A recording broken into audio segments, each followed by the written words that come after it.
So we're going to get started today with our International Career Week. And today we have the Director of Trade and Commerce, Renata Romagnoli from the British Embassy of Lisbon. And today she's going to speak about opportunities in the UK in terms of the industries, the businesses there, what's going on between the UK and Portugal. And then she will be available to answer any of your questions about working in the UK and about the opportunities that are there for business students. This is the final presentation that we have for International Career Week. So we've had a number of presentations this week that I hope have opened your perspectives and outlooks on pursuing an international career.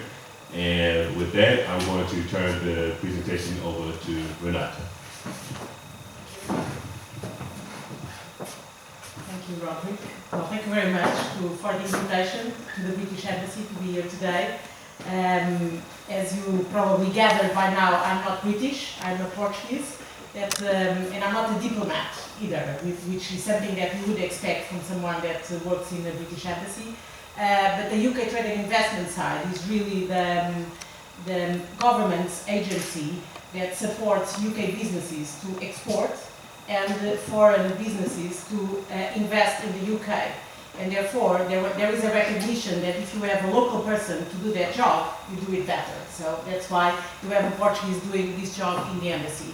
My presentation is really about what really UK Trade and Investment does, because I think it will give you a sense how the business world is of such an importance to the UK at the moment. Trade and investment is really key for economic growth, and therefore governments are really keen to support companies to export out of recession, as we usually say. The Portuguese government is also doing that quite successfully, and also to bring more companies in to create more jobs and obviously to create more growth. So this is a picture that I often like to show because it reflects really what we call the prosperity agenda. So in the past you would see probably Prime Minister just speaking about political areas. Nowadays you see very much commercial and economic areas as a priority in their agendas and bilateral agendas. And this is obviously the Portuguese Prime Minister and the British Prime Minister, David Cameron. The UK government's ambitions in terms of making sure that the UK economy grows in the next years are quite challenging. Basically, in order for the UK to grow again, as you probably know, that the last semester actually the UK is experiencing some growth.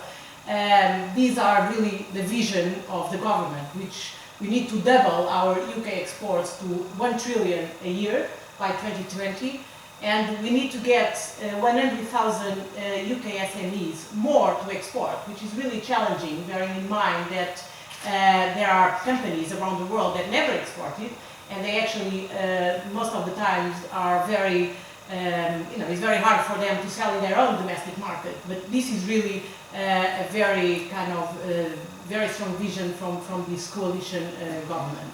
I think the idea is really that there is a recognition that the UK is not really at the same level as the other European markets in terms when it comes to the average of companies exporting. So we want to increase the number of UK companies exporting.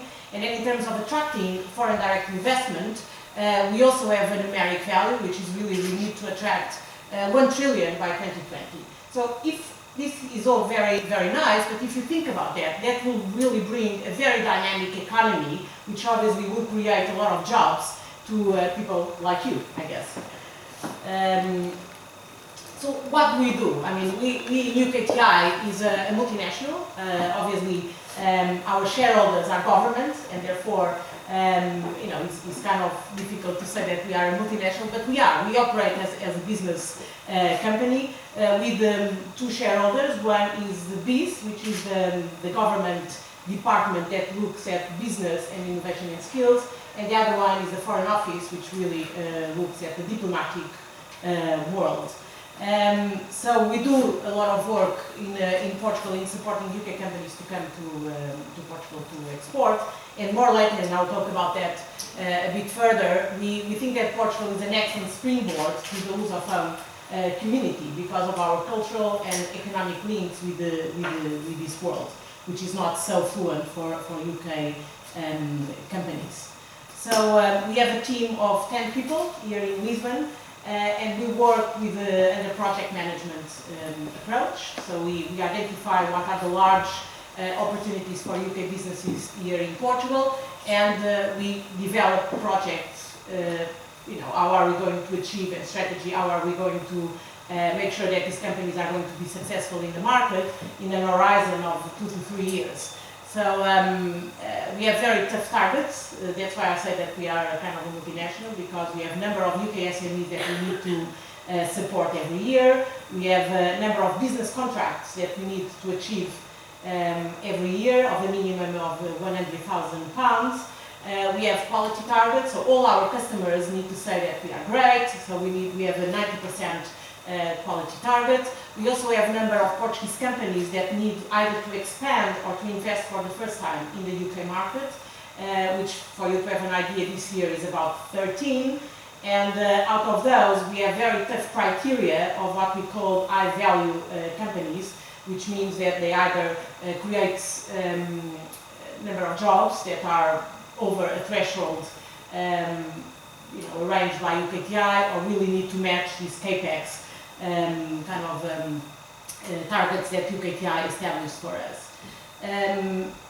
The other thing that this government brought was that it is very important for you to succeed in such a vision, to actually have all the UK departments and all the UK government departments to work together to support UK companies to grow. And that has been very, very, very good. So in the embassy we work very closely with our political and economic colleagues, and sometimes with our consular team as well, to understand what the British expat community is doing here in Portugal and how can we help them to grow. So UKTI has 1,200 staff all over the world. It's a very big organization that is growing and growing due to the demand, basically more and more on the emergent world, because obviously that's where the opportunities are. Europe at the moment needs to be very creative and very innovative to be able to maintain their resources, because Europe is not growing, and therefore, opportunities are in Brazil, in Africa, in Asia, etc. And we work very much with the regions. So the regions in the UK have a core role in this overall work, because they actually know who are the companies that are prepared to export. So we kind of have a huge network. We have the regions in the UK that have teams like the ones that we have here in Portugal, that have account management with UK companies that are willing to export. They have to understand the dynamics all around the world so that they can signpost them to the market that makes more sense for their products and services. We have then a big team in London that actually takes care of the strategy of UKTI, and then we have UKTI teams all around the world. So everywhere where there is a British embassy, there is a UKTI team. Then those teams interact with each other, and that's where we actually achieve the vision that this government set up. So these are really the regions. Then these are very specific targets for UKTI. These are on the trade side, and those are on the investment side. This is really for you to understand that government can really have very tough KPIs and can really drive a very strong business agenda without being in the business world. And I think that's what UKTI does, and we do it very well. I would like to talk a bit what are our top economic and commercial priorities here for Portugal, bearing in mind first what Portugal has as an opportunity and what the UK can really compete and succeed when comparing with other markets in the world. So, as I said before, we are looking very closely to the concept of Portugal as a platform to Brazil, Angola and Mozambique. And I have to say, this year we had Jaguar Land Rover and JCB and Myra that came here to recruit engineers. I know that is not your field, but the Portuguese as a language is really becoming a very, very important asset for a company that really wants to internationalize to Brazil, for example. And the UK is having a very strong internationalization campaign to Brazil, and therefore I think that would be one of your greatest advantage if you speak Portuguese. I mean, I'm assuming that you will speak Portuguese.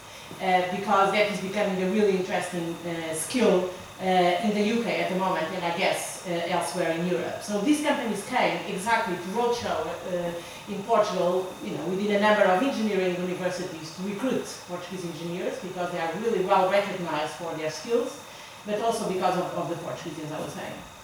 Then we are also looking at the privatization opportunities in Portugal. As you know, the memorandum of understanding that the Portuguese government signed with the Troika